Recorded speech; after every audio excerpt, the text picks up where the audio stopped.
Hey, what is up, everybody? It's Dr. Vibe here, host and producer of the award-winning Dr. Vibe show. I'm also a certified men's empowerment coach, and I help men get empowerment in their lives so they can reach their goals and dreams and achieve lifelong purpose.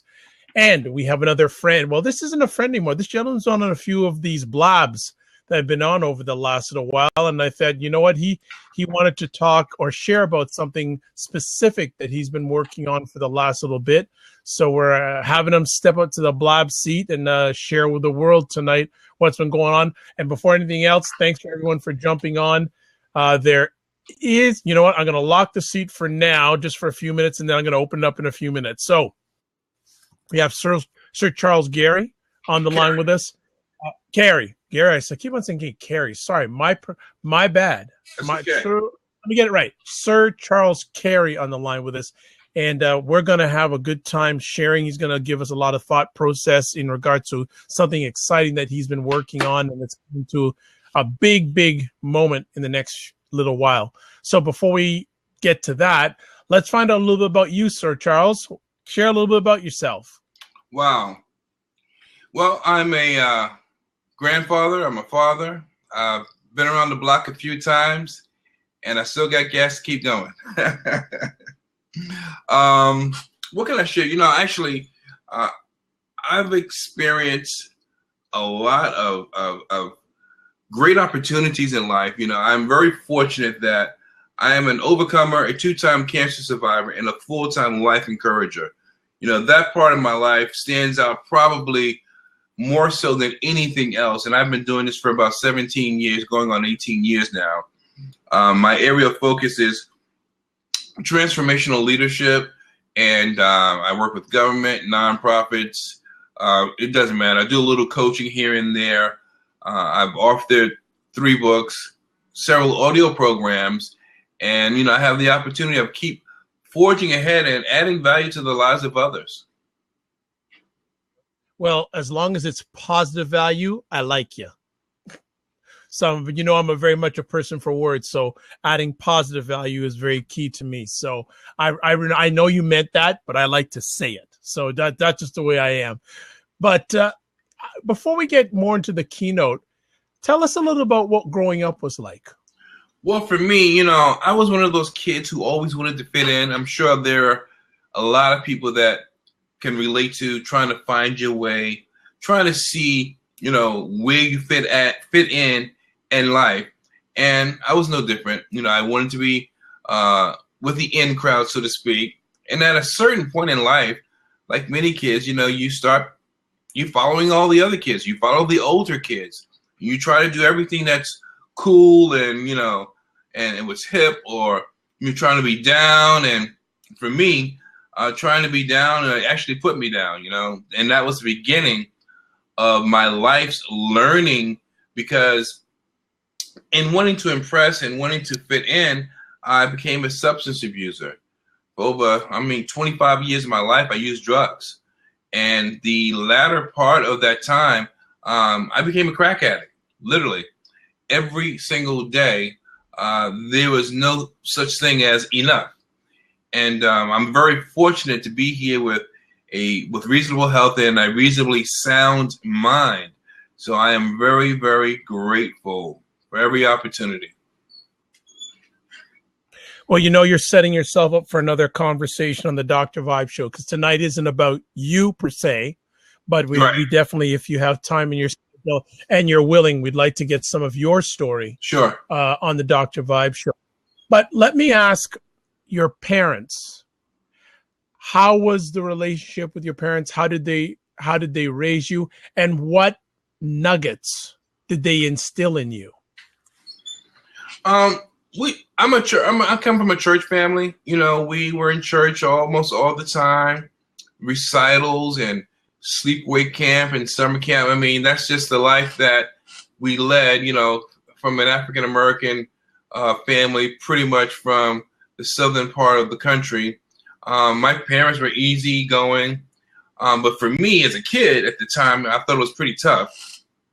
But when I look back, I realized that it really wasn't as bad as it could have been. really have no complaints because I was fortunate enough that being a creative person, I was always able to pacify myself with activities that what I thought was of interest, you know, being in the creative arts with music and drawing and art and all that sort of thing. Excellent.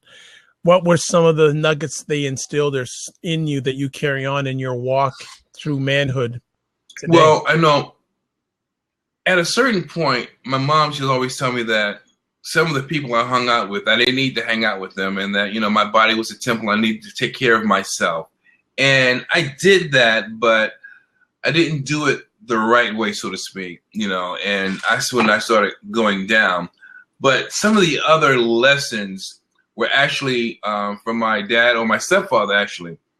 He would instill upon me to, you know, watch what people say versus what they do, and, you know, how to handle yourself in the inner city, which was really very key.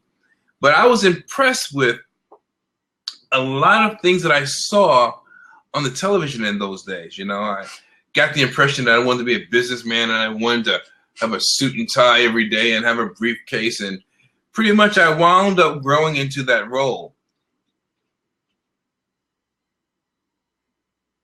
Well, you know what? I'm not going to delve too much deeper, have you share too much deeper, because that's going to be for a separate blab. Okay. The main focus tonight is the keynote. Right. So what is the keynote and how did it come into being? Well, for me, I have a mentor. In fact, for the past 3 to 4 years, I've had more coaches and mentors than I've ever had.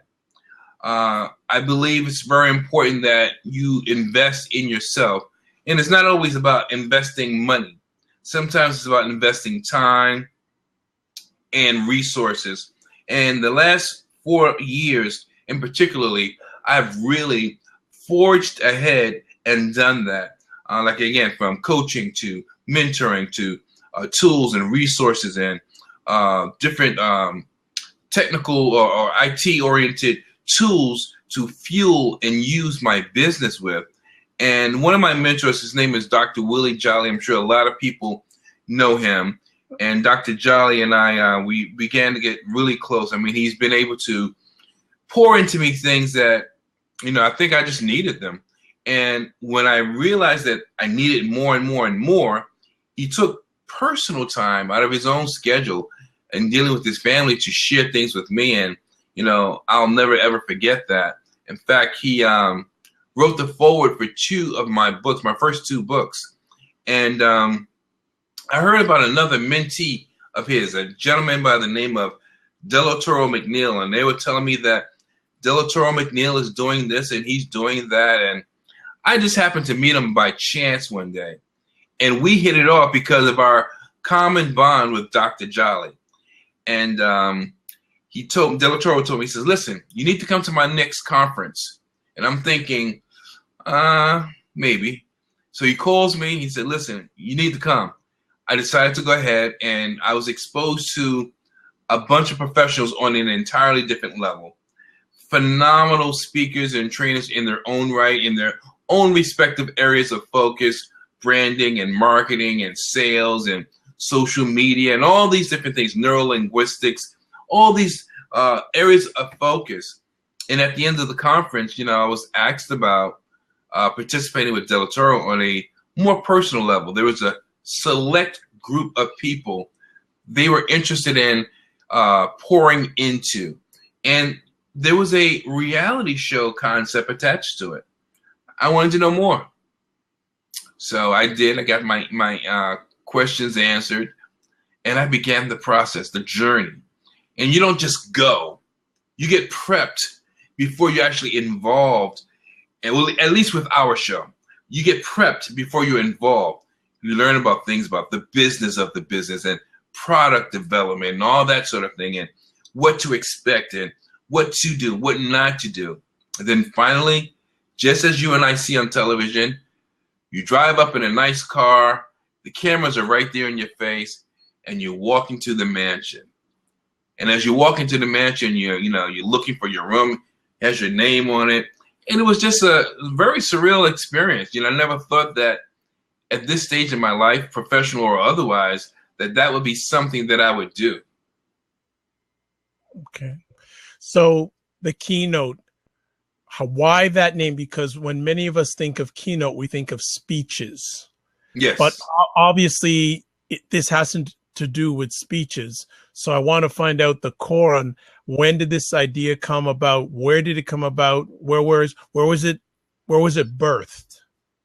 Well, I didn't come up with the name.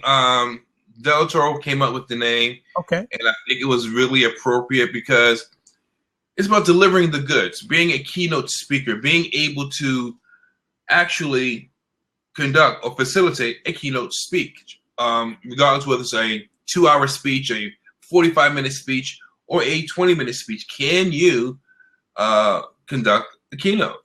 You know, do you know what it takes to be that type of person, that type of speaker? Okay. So it's an interesting concept. So this show is about public speaking or making a speech? Well, it's based off of America's #1 fear, the Okay. fear of public speaking. Okay. And the number 2 is appearing on Blab for some people, obviously, right? But in a way it is for some people, right? Right. Okay. Well, some people like to stay in the background, and that's cool. But, you know, I think that to me, it was weird when I learned that public speaking was one of the things that people feared more, well, only second to death. You know, that people feared. I thought that was ridiculous. Who would be afraid to speak? But even as a professional speaker, there are times when I still get a little nerves. And, you know, I guess it depends on the audience or what the stakes are. But I've been doing it so long, I can't pull myself away from it. You know, just a little personal insight. One of the things I do before, I don't even call what I do speeches. I call it sharing. And I say to the audience beforehand, I say, I'm a little nervous. And the only reason I'm a little nervous is I want to give you everything I got and I don't want to leave everything out. That's a good way of putting it. Very good way. You know, I don't want to leave anything out. I want to make sure I don't forget anything because I want to give you my 110%. So you have a show, and this is a very unique concept about public speaking and all that. So you have taken this idea. Now, again, I'm out in the tree, so you got to bring me in from the woods here. How long has this show been on? Has it been on for a while? So I know there may be other people watching this who probably know less than I do. So bring the goods to us in regards to if it hasn't been on for a while, yes or no? It has not, but this is the deal. We have created or come up with the concept. There are 2 seasons already in the can. Okay. And we're trying to bring it to the masses because what many of you see each and every day on any channel USA is a reality show filled with ratchetness, backbiting, swearing, all kinds of malbehavior, and it doesn't have to be that way. There should be an opportunity for us here in America or here in the world today to see reality TV with a sense of purpose and a sense of value, obviously good value. And that's what we actually achieved it. But when you let someone else come into the seat, you can even bounce off of one of my other colleagues like Regina, or if there's anyone else in the room from the show. Regina's from season 2 and I'm from season 1. But what you learn from this entire experience and what the general public will learn is that relationships can be developed and be so positive that the business of business can be so interesting, and that anyone, urban, ghetto, mid-level, high level, anyone in any of those statuses, which encompasses pretty much people from all over the world, you will have shortcomings, but you can also have successes. But many of us don't know how to have successes. In fact, I would guarantee, or I would promise you that most people that have a degree don't even work in their area of focus. Oh, that's common. That's very common. Very rare that people are in the discipline that they took in school, in the workforce. And why is that? Because they did what everyone told them. So the keynote is an opportunity for those who have begun to find themselves to truly get on that right path and do the thing that they were designed to do. Okay. I know there are some people watching on Blab. If you want to chime in, there is a seat open. Actually, there's in reality 2 seats open. If you have any questions over the keynote or any aspects of what Sir Charles is sharing with you, you're more than welcome to. Of course, you can do it in the chat room, but we'd like to see your wonderful vishas, as we say, and join us with the conversation. So I'm still a little bit unclear here, so I want to get clarity here. So it's a show about public speaking? Is a show about goal setting? Is it I'm still a little bit unclear. It encompasses all of that. I mean, it's like if you're a speaker and you want to take your business or take your opportunity to the next level, you want to learn from one of the best. Okay. And we have the opportunity of learning from one of the best. Now, Dr. Jolly is the 12th top speaker in the world. Delatoro McNeil, the second, is the 32nd top speaker in the world. He's a young guy, and he's on fire. And he has been training, believe it or not, he's been in this business just under 20 years, and he has been training speakers, coaches, and authors for almost probably half the time that he has been in this business. So he knows what he's doing, and he's acquired one of the top accreditations in the speaking arena, which is a certified speaking professional. So if you want to learn from someone that has that credibility and someone that is on that level. Okay, so what it's about learning how to be a better presenter? A better presenter and learning the business of that industry as well. Okay. All right. So now I have clarity. So this is a show to be a better presenter and also, I guess, magnify not only your income, but your presence in different arenas, correct? Get some polish on your skills. Hone those skills as a presenter. So when the idea of the show was launched, who did you choose to pitch it to? Now, I mean, participants wise, who did you approach to be on the show? What process did you use to get people to do an appearance on the keynote? Well, it's not my show. I'm a participant myself. Okay, how were you approached? Well, Sean Durrell, who's also in who's online now, he's in season 1. Regina Clay, she's in season 2. We were at a conference called Full Throttle, and we got an opportunity of speaking to Delatoro, who is the executive producer of the show. And he asked everyone in the audience, and it's almost like being on Blab.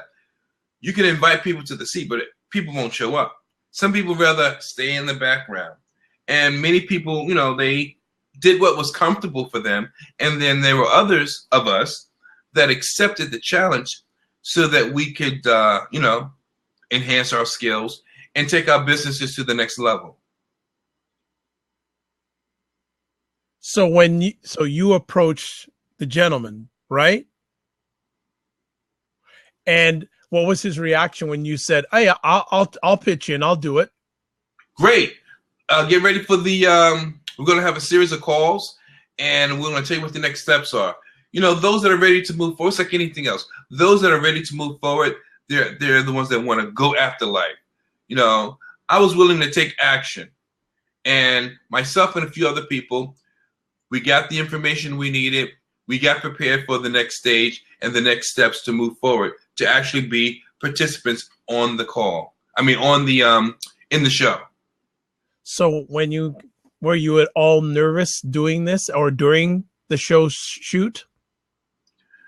I'm a ham. You can stick a fork in me. I'm done almost any time. But at the same time, I was reserved enough because I know I don't know everything. And I'm always willing and open to learning. And I'm a quick study as well. Okay. So this show obviously has transformed your life, obviously, correct? Oh, absolutely. My business was able to be propelled, I'd say at least 50%, activity, productivity, visibility, the whole nine. So is the show, so I don't want you to give too much away, but I can't. I know you can't. So I'm just trying to see how much myself and the listeners or viewers can find out without Well, actually. we can talk about relationships. We can talk about takeaways. Okay. We can talk about the impression. We can talk about some of the things. In fact, I'd like to invite Sean DeRoe or Regina to take a seat. Can Sean or Regina take a seat so that you can give a different perspective than mine's also? That would be fantastic. Sure. And this, so it's 2 seasons have been produced, correct? Yes. So right now, where is the journey of the show at this moment? Because so the plot thickens. Okay. Now this is the thing. We all have seen reality television, whether it's a carpenter show, a cooking show, a model show, housewife show, whatever. The show was pitched to most of your networks. I'm talking about, BET, TV One, OWN, whatever, Bravo, all these kind of people. And they liked it. It was television quality, good production. However, they didn't have enough negativity in the show for these networks. They wanted to implement or create a different je ne sais quoi, something that was negative, fighting or relationships or sexual relationships within the cast or with the crew, or they just wanted to have this other element, which is what you see all the time. And right. This is truly a inspirational, positive business reality show. Okay. So all these networks said no. What is that telling you and the others that have been involved with the show about the state of media? The network says no, but my tribe says yes. It tells us that the world today is accepting of the status quo mainly because those that control the media are telling them what to like and what to think. So the networks have said no. What is the next move? We're going to produce it ourselves. Okay. And has that process started? That process has started. We have until the end of this month to raise about $100,000. We're at the $15,000 mark, so we have been pushing hard via interviews such as this one, in a traditional radio, magazine write-ups, different proposals on our own right. In our own right, we have been doing anything and everything we can that's respectable and reasonable to draw attention to the show and to draw attention to our need for the masses to support this effort. Okay. Why should people watch this show? Oh my goodness.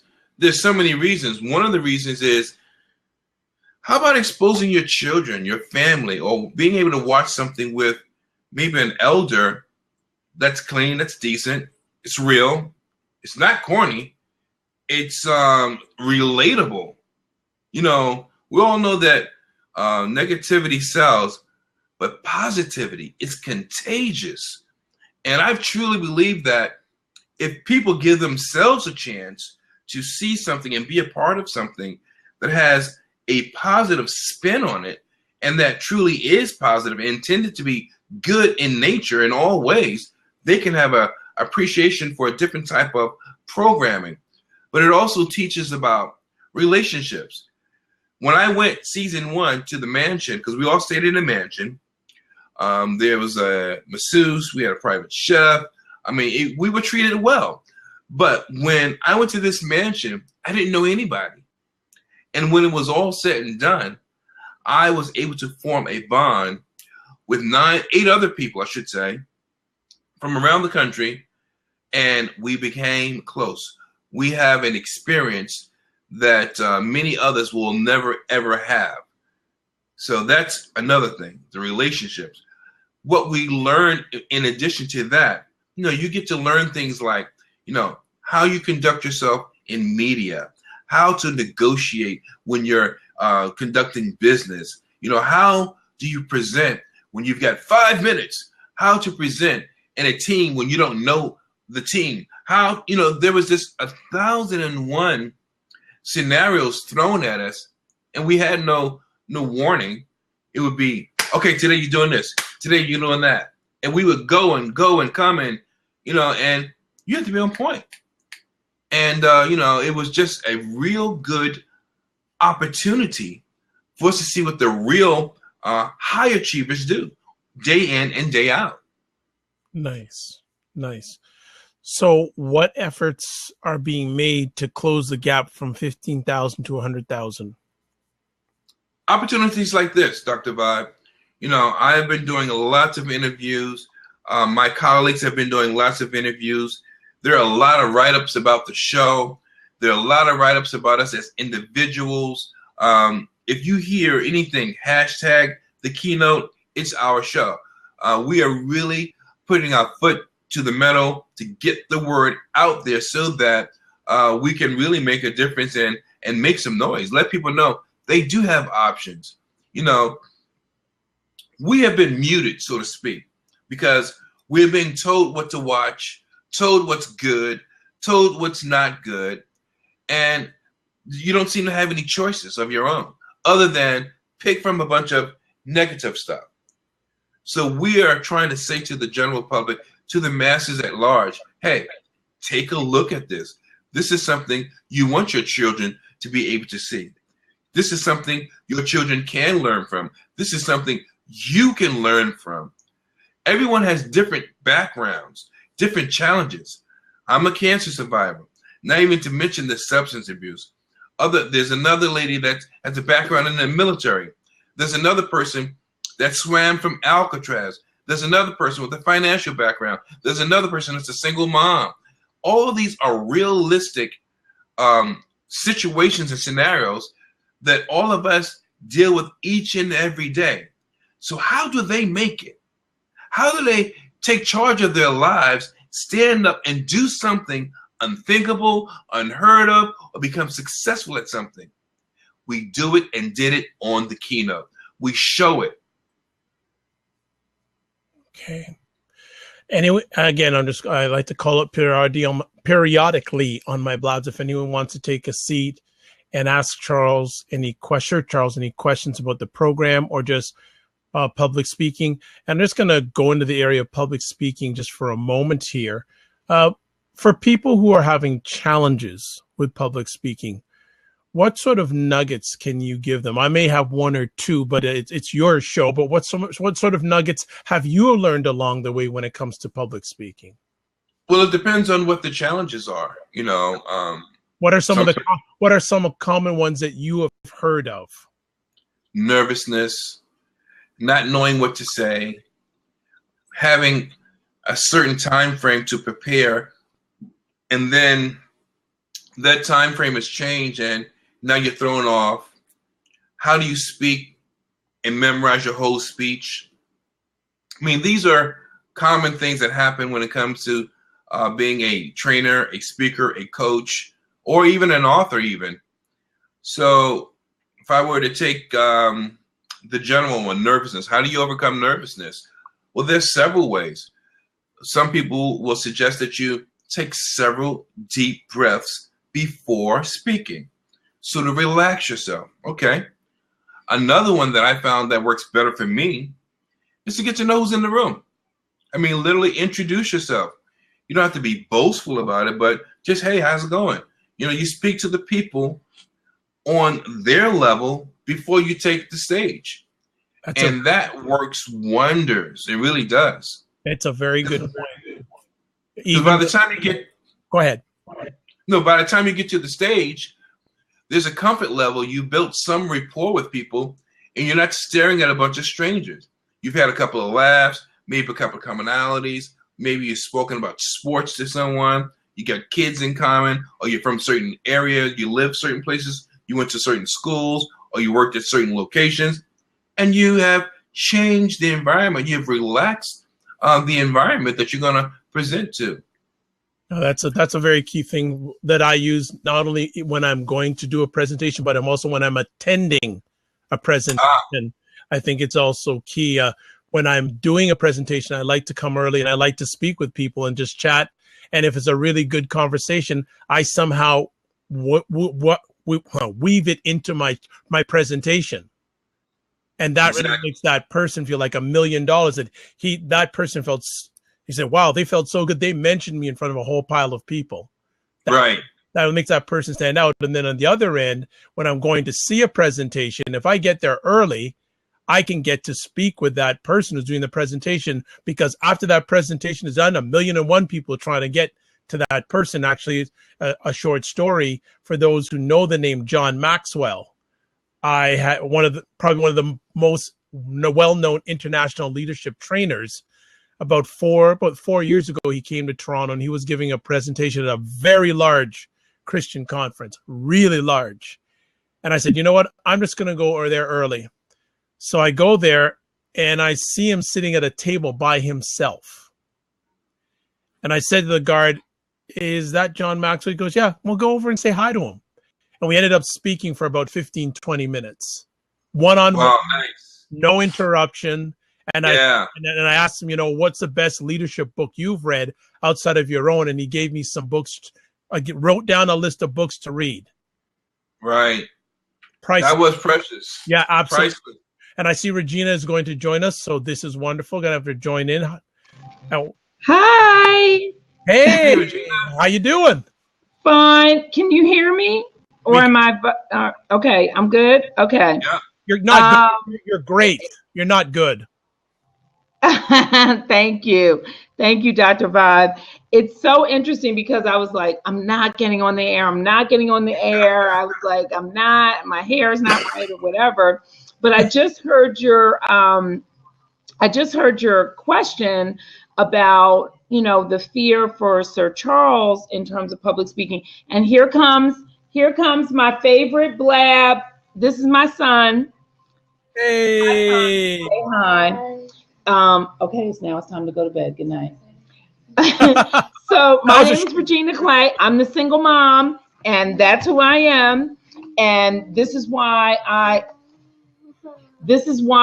do what I do for my children. And my son heard I was on Blab. He was like, who's going to be on the Blab tonight? I said, Mr. Charles. He said, Mr. Charles? I said, yes, Mr. Charles. So we have become familiar and we've become connected. But one of the things that I wanted to talk about real quick, and I'm just going to say this and I'm going to jump off. No, you can stay. I'm a minister. Yep. I have been speaking for quite some time. I have the ability to speak extemporaneously. So you could ask me to be the MC of your event a day before and I would kill it. Not to boast my own, but I'm just able to do that. And I know a lot of people are not able to do that. But one of the things that I had to learn in my public speaking, because I've always projected, as you can see right now, as you can hear right now, and I had to learn intonation in my voice and in my tone and in my speeches. That's a specific assignment that I had to learn. That may not be everybody's work, but that's something that I had to work on. That's something that I got criticized for. That's something that I had to do. And so therefore, I have been able to do that and work on that better since part of the keynote. I hope that kind of answers the question. No, absolutely. That's a great testimonial. And that's something that you were told that you need to improve on, and you did improve on it. But obviously, a lot of times we only see our own vision. And then when you get someone's thought process who sees something different that you're not seeing, and it's coming from evaluated experience, it makes a huge difference. That's a great story. Yeah, it's an absolute great story. And the fact of the matter is that the keynote afforded us the opportunity to be around phenomenal professionals, Yes. right, Sir Yes. Charles? I mean, Tracy Build, I mean, just absolute the greatest of the greats we had the opportunity to be around. And just having to go through that process was enlightening for me. Because I kind of, just to be perfectly honest, just to give you a little bit about me, I was like, oh, I'm going to go in here and I'm going to kill it because I can get on the stage and I can speak without even thinking about it. But there were things that I needed to do. And so this also was not only about the speaking, getting on stage. It's not all about getting on stage. It's the preparation before, Right. as well as it's the business aspect, right? We had to do a pitch in front of a publisher. Forgot about that. Nice. Yeah. I mean, I can get on the stage, I can speak, I can talk about me, I can talk about my story. But when I got in front of the publisher, I was like, what am I supposed to say? So, Reality. Not to give away everything. No. But that's fantastic. That's a great reality check when someone is bigger than you and you've got to appeal to them. Yeah. Yes, absolutely. Yeah, but the caliber of professionals that we learned from, I think it was Home Shopping Network, a lady from there came to talk to us about makeup and things like that. We dealt with the book publishers there in the immediate area of Tampa. I mean, there was just so many levels, so many professionals on different levels that we had an opportunity of being exposed to, and we were able to learn from. Trying to think, H. John Mejia, who's one of the local broadcasters there in the area, taught us about interviewing, the best way to conduct a live interview when you're out and about or at an event. I mean, there was just numerous learning opportunities. And I know we all probably took different things from it, but you were able to get what you really wanted if you were dialed in. And you were willing to receive. Yes, absolutely. And it's interesting. And along the way, I'm just putting little sprinkles along your journey here. Mm-hmm. One of the things that I share with people is every time you speak with someone, it's public speaking, even if it's one-on-one. True. Absolutely. People think public speaking has to be with a group of people or in a stage place. Every time you speak with someone, it's public speaking. And I always want to make sure, are you hearing what I hear? Yes. Yeah, people have That's very true. Gotta learn to listen too. Yeah, Dr. Vibe, I will tell you that is part of my signature program in terms of connection and connecting with people, is that I challenge my clients, I challenge people to go out and talk to strangers. It's very easy to talk to your own tribe. It's very easy to talk to your own people. But can you stand in the Starbucks line and start up a conversation that's meaningful, that's productive, that has value? That's not very easy to do. And that's a very good point. As one of the things I share with people is that when we were growing up, many of our parents or caregivers told us never talk to strangers, right? Yes. Woo, yes. But the thing is, before Charles and I met, before you and I met, what were we? Yeah, strangers. Strangers. Yep. Now, that's exactly right. And Blab, let me tell you this, Blab, Periscope, I have met lots of strangers that I am following, that I am connected to now, that I have relationships with that I didn't have before. Right.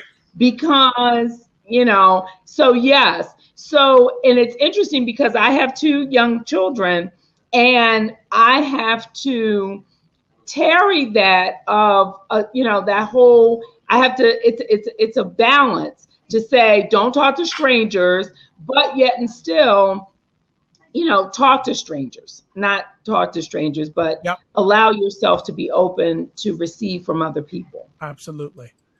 Sir Charles, you want, just in go case ahead. we're not doing, or I'm not doing enough justice to tell you about the show. You know, it's been a challenge. You know, anytime you do a crowdsourcing initiative, it's because there's a need that has to be filled, obviously.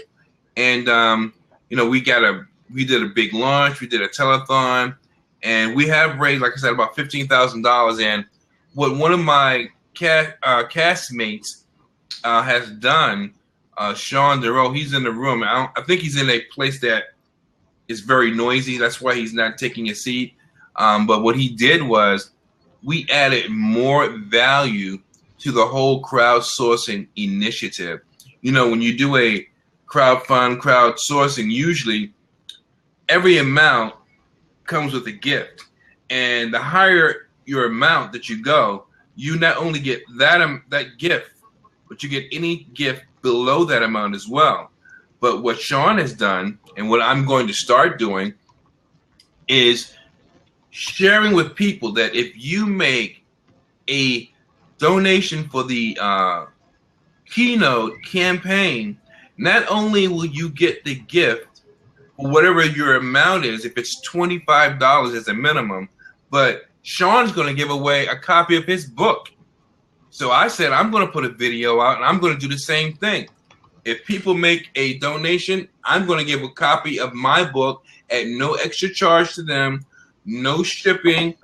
I'll send them a copy of my book, Courage Facing Mortality, which was an Amazon bestseller, and it's also a double forward.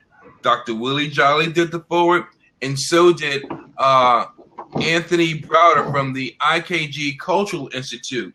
They can get that book, or they can get this book, the new one, Radiate the Brain and Change the Game. And if they make a $50 donation, they will get both of these books, plus all of the perks. So they're going to get more than they bargained for when they take advantage of the crowdsourcing initiative that's out there. And we only have until the end of the month.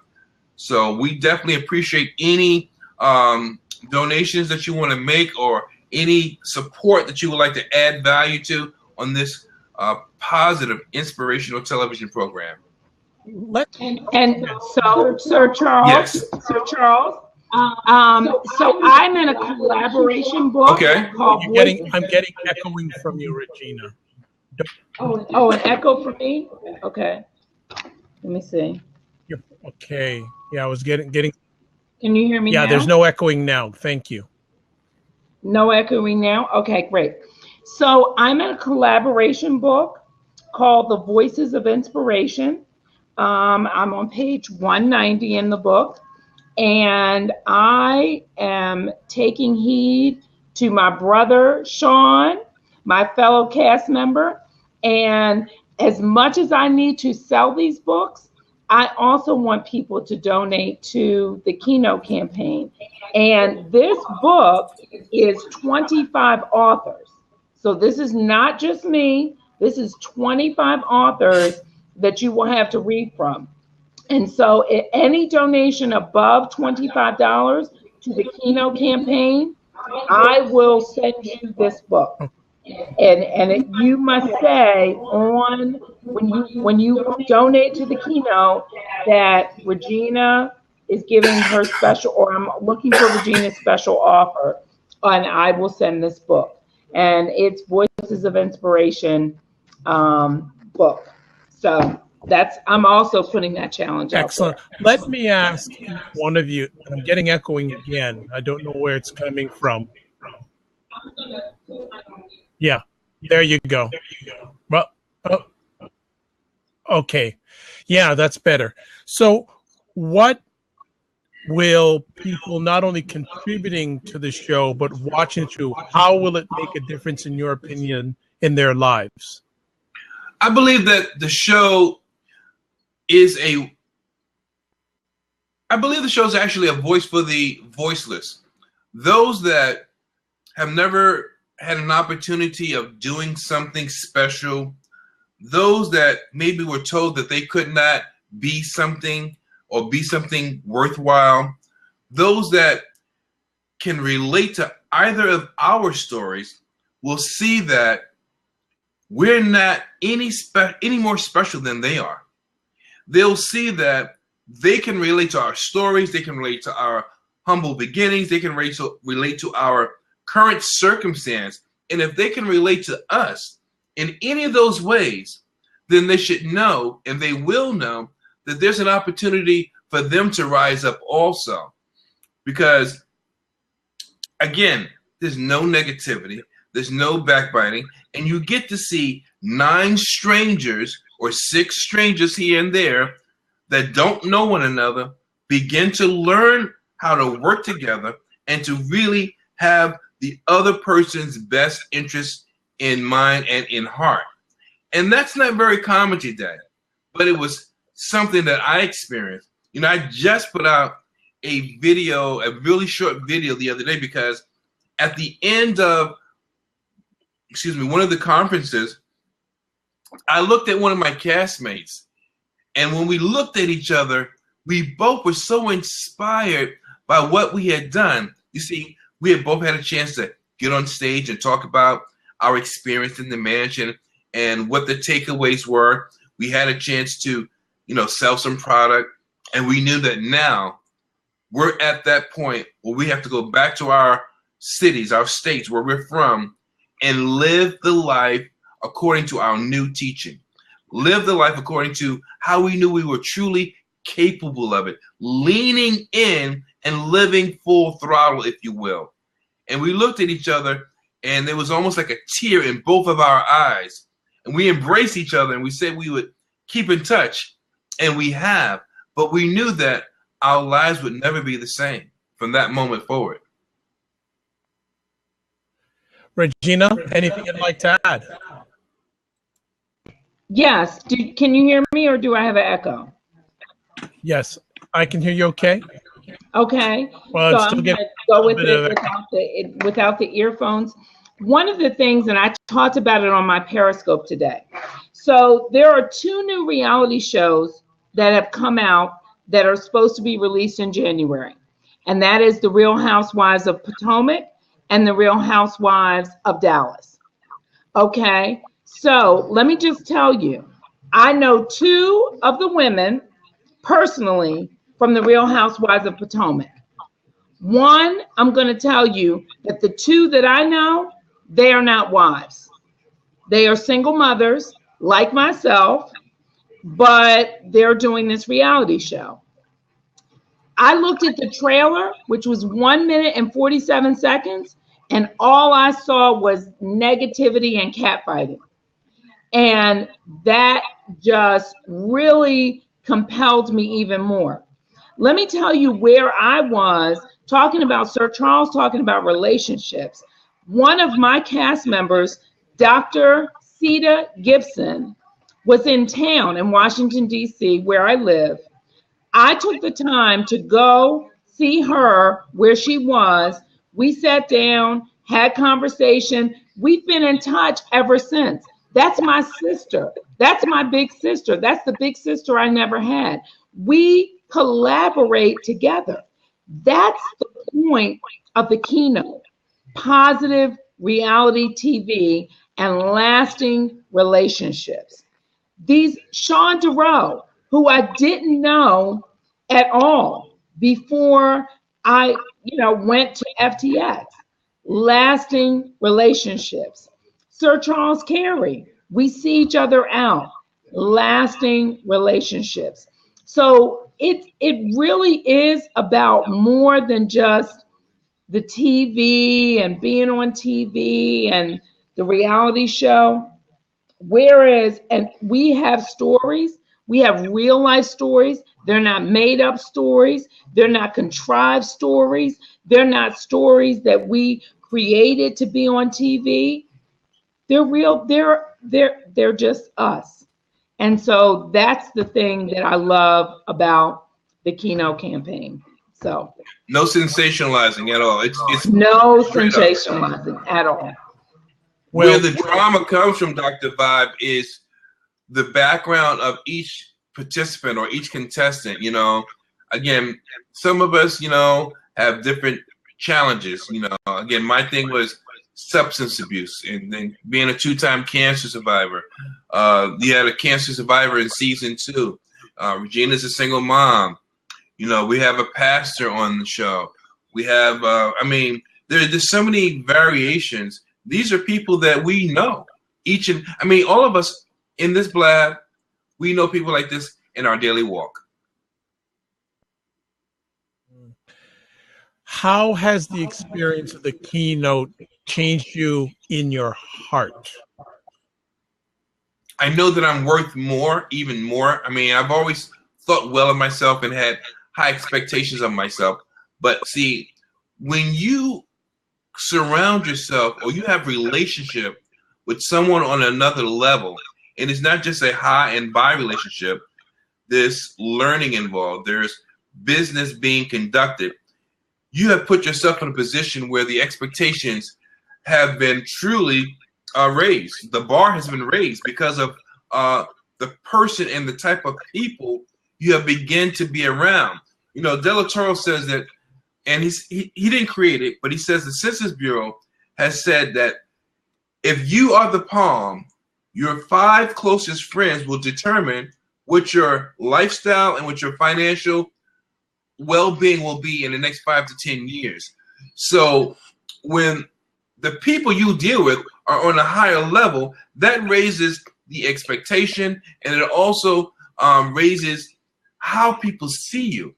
I've had people come up to me already and told me that, hey, I think I know you from somewhere. And I really know that I don't know them, but it humbles me because, you know, you just never know who's seeing you, who's watching you. And, you know, I've done a lot of different things, talk about positive things in business. And in a way, I'm glad that I'm held to a higher level. I'm held to a different expectation to a certain degree. You know, it's interesting. I'm getting that echo now again. Everybody put me on me. Yeah, I can relate in a story that happened about a week ago in regards to at being a keynote. And it's not just being a keynote when making a speech. I think being a keynote as a person, I think, is a very good attribute also, in that I was in a grocery store. And of course, you know, the 1 to 8 line, for some reason, is never the fastest line. For some reason, I don't know why, but it should be the fastest line. So I was waiting there. I was on the time, and there was an elderly lady in front of me. She put her groceries down, came up with a total, and she told the cashier, "I got no money." And the cashier went, "Well, we're gonna have to put it all back." And I said, there was my opportunity to be a keynote person. I just gave the money to the cashier. The older lady said, no, can't do that. I said, no, I'm doing it. You're not going to take the money back. Take care. And as I walked away, she sort of looked at me and said, like I was some sort of angel. And that's not to props to myself, but I think getting that echo again. No problem. Actually, I know how. Oh, she's gonna log. Okay. Actually, I'm getting it from you, Charles. Really? There's no noise back. Okay. No, it's gone now. I'll turn my volume down. Yeah. If you want to turn your volume down, be careful when you're got your volume up in the and I think we always are getting an opportunity to be keynotes, and I love the title of the show. It just doesn't pertain to making a speech. Being a keynote in everyday life. Just a story. I think I want to try to use that. Are you a keynote person? Yeah. No, seriously. You know, yeah. I think there's some room there. Does anyone have any questions for Sir Charles in regard to the keynote? He's given information in the comments section on how you can be a contributor financially. I think if one doesn't contribute financially, are there any other means of that they can help the Keynote at this time? I know the most important way is financially. Is there anything else they can do to support?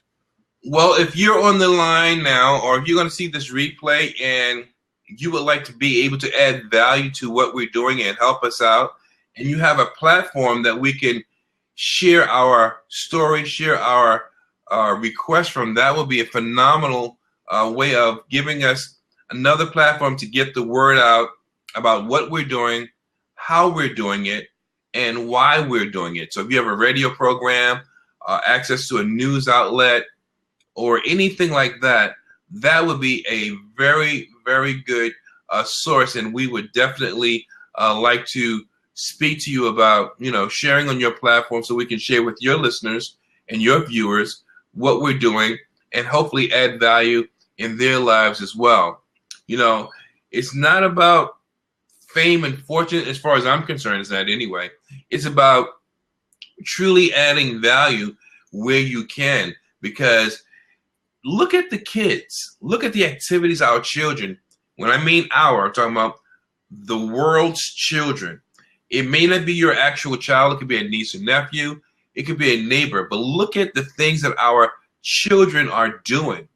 You think if they had a little more direction, or if they were inspired by something that they thought was obtainable or doable, that they would still do these crazy activities? No, they would not, because they would have something in their life that's meaningful. And just like even the adults, I would bet almost anything.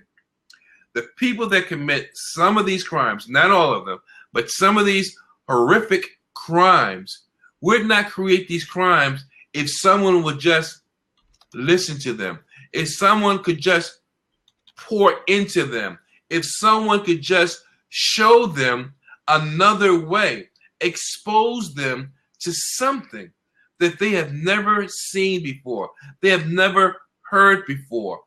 Give them a lens to see things in a way that gives them a true aha moment. They would not do some of these things. And in my business, what I do as a transformational leadership strategist is just that. I connect the dots. I show you, whoever the individual is, how if your interests are here, your talents are there, et cetera, how do we put all that together to allow you to tap into your God-given skill, talent, gift, or ability? Wonderful. I do it simply by listening to you, speaking with you, finding out what makes you work, what makes you tick. Nice. And this is what the Keynote's about. Question here for you from @Speaker of Hope. Sir Charles, what is one of your greatest moments as a keynote? Wow. I did a gig in Las Vegas, and I think I was hot, man. I was really hot. I hit all the marks, and I was inspired by the opportunity to go to Vegas. It was my first time in Las Vegas, and I just hit every point on point. I had the audience engagement. My talk was set up. I was excited about the opportunity, and just like I talk about in other scenarios, it's not always about getting paid money. The real payoff for me is being able to do the thing, use my gift, show my talent. That's a thing that you can't put a dollar amount on that. It's so fulfilling to be in my lane and to execute, and everything, bang, bang, bang, just works. And I know what to do when it doesn't work, but the point is, that day or that time in Las Vegas, I had standing room only. Standing room only. And the next day, it was a packed room. So I was on. Nice. So that was my best, takeaway experience. In fact, that became a live DVD and CD audio program because it was just the best to date. Congratulations on that success story. Thank you. Yeah, that is large. I don't know if Speaker of Hope wants me to share a recent one I had, it's not my show. But if Speaker of Hope, if you want me to share a story like that, it happened to me recently, I will. But the focus is on the Keynote and Sir Charles and his fam tonight. Yes. What is your greatest hope with this show? Very nice. Honestly, my greatest hope is that Regina, Sean Duro, myself, all the participants, that we actually have an opportunity of, because of the show being viewed, we have an opportunity of going out into the world and using our individual talents and really making impact with those who have the biggest need, whether it's an older person, a young person, or maybe even a business executive that thinks they have everything going on, to really show them there's another way of looking at things, and there's an opportunity of doing things that you may have never thought that you could do before. Using the gift. That's my thing. It's all about using the gift. The gift does you no good if it's not used. I use this analogy. I say, if you had a gift, a small box the size of a ring, or a big box the size of a wrapping paper, and the finest ribbons around it, and someone said, hey, this is yours. They actually delivered it to you. You received it. And no matter where you go, you took that gift with you. It would do you no good if it's not unwrapped. So it's all about using the gift. Nice. Very nice. Very nice. Okay. Speaker of Hope wants me to share a quick story. I'm not part of the Keynote, but I think I can use this story in the Keynote. A few months ago, I was asked to be a speaker. I said I'm a share at a Christian conference. And I'll cycle back a bit because I'm going to incorporate one of my thought processes, the power of the ask. So last year at this conference, I did media coverage. I interviewed a lot of the speakers, and this year they wanted me to do it again. And after the initial call, right at the end of the call, I said to them, look, if any of your speakers bow out, I'd be happy to fill in. Next morning, I get this call, Dr. Vibe, we'd like you to speak. And I said, what, did you kick somebody off? I don't want you doing that. And they said, no, we have the thing that we want you to talk about. So there were a lot of presentations going on. And when I came into the event, I thought I'd be sharing from a stage, but I'd be sharing like on the side of a lobby. Said, okay, no problem. So after getting ready for it, after one of the speakers, we get into our own sub sessions. I was holding one of them. So I come out of the session and I see people already organizing the seats for the session. I'm going, oh my. And then it was only for an hour. But the thing is, I did something that someone taught me the night before. They said, look, go to a dollar store, buy a box, and get some pieces of paper and some pens. I said, why? He said, ask the people what they want you to share about. It was a brilliant idea, because what happened was they gave me so many things that I had to share about. I said, look, guys, the good is that you gave me a lot of stuff. The bad is I can't cover it in an hour, but it led to other opportunities for coaching outside of that. And I only end up sharing for about 10 minutes because I let them run the session. It's no different than what I do on a show. And I just steered the ship, and a number of them have become coaching clients outside of that. But it was just so humbling that coming out of a session, they were organizing the space. That was brilliant. And then that idea about passing the box out and what do you want to talk about. And obviously I couldn't get to everything, but it set up potential business after the session, because finding the need and filling it. So that's just a short story. That was a different type of keynote for me, but it was a humbling story. So definitely it was great stuff. Any other questions for Sir Charles and Keynote? And I'm sharing a little bit more than I usually do. So I hope people aren't upset at me putting in like a penny or two into the dollar. That was perfect, though. That was a really great story. Thank you. Well, you know what? I'm only here to add positive value to this. If you have a gift, it is your duty to give it, because your gift is not for you, but to the receiver. Well, I will add a quote by someone I respect, Joyce Meyer. And I remember her saying this many years ago, your gift will take you where your character will fail you. Mm. When I was lying down watching her speak, and she said that, and I just froze for about 2 minutes. I'm not a big quote person, but I do have a few that I like, and I'll share one since she shared that one, Dr. Vibe. Sure. Ernest Hemingway said that you're the sum total of your thoughts. And what I do with Ernest Hemingway's quote is I'll take that quote and I'll say, Ernest Hemingway says, you're the sum total of your thoughts. If that is true, what is it that you think of? And more importantly, what is it that you will become? Right on. Fantastic. Fantastic. I like to reiterate something if I could. Absolutely. It's your show. I'm just steering the ship. Every once in a while I'm jumping in the boat and coming back out. So it's your ship. Okay. Who was that? Somebody said, the Bible says, as a man thinketh, so is he. Absolutely. Okay. One of the things I wanted to share was that, I just want to basically recap this. We definitely need your help. November 30th will be here before you know it. We are trying to really bring quality television programming to the masses. Normally, I was told that an episode on television is about $250,000 per episode.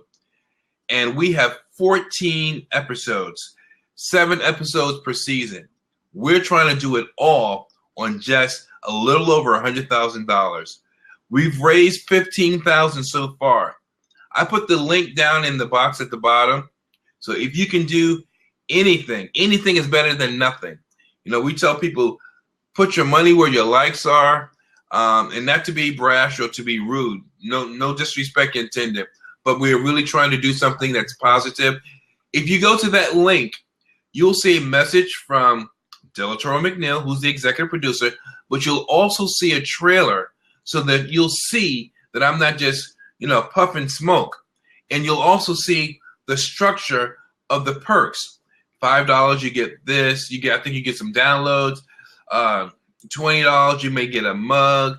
$25, it may be a t-shirt. I mean, each level, you get more and more. And the good thing, let's say if you bought, I think $50 is called the cast treasure chest. That means everyone from the cast put in a gift. Could be a book, a download, an audio program. You would get that, plus you would get the t-shirt, plus you would get the mug, plus you would get the download. So you get everything at your financial level, plus everything below it.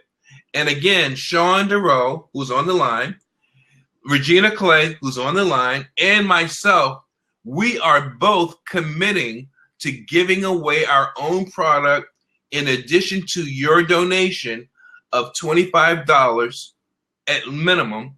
We're going to give away our own books in addition to all the perks that you get. For me, it's this book, Radiate the Brain or Change the Game.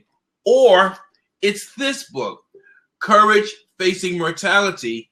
Cancer wasn't my only obstacle. This book talks about lessons I learned in hindsight from being a substance abuser and a 2-time cancer survivor. This book walks you through the process of identifying with a true self-assessment. Who are you? What are you after? How can you begin that process to get it? That's what that book does. Sean DeRoe's book, he's the Wealth Shift Strategist. If you need to get your financial house in order, the Wealth Shift Strategist will help you do that. He's got 2 books that he's optioning to share with you. And Regina just shared her Amazon bestseller also. So we are trying to go above and beyond as much as we can. Yeah, okay, if we're begging or pleading, so it's worth it. It's worth it. It's absolutely worth it. If I can help a little kid know that he can become something, or share with an older person that all television isn't shot to heck, then to me it's worth it. I believe in this. I was a drug addict. I was a 2-time cancer survivor. Anything that I do in my life, professionally especially, that deems merit to add value to the lives of others, I will go as far as I can to do that until there's no breath in my body left, because I mean it just that much. Nice. Well, I think we're going to close it out on that. And I think nothing much more needs to be said. Sir Charles, you've given all the information for people to go to. It's in the comments section. You've said it verbally, whether you're watching it live or on the replay. Certainly do what you can. You know, every little bit counts. So we'll just finish out. Say, I am Dr. Vibe. I'm host and producer of the award-winning The Dr. Vibe Show. I'm also a certified men's empowerment coach. I help men and those who love them get empowerment in their lives so they can make better decisions and reach their goals. As always, I like to say you're blessed and highly favored. You're a magnet for miracles and your solution for someone's problem.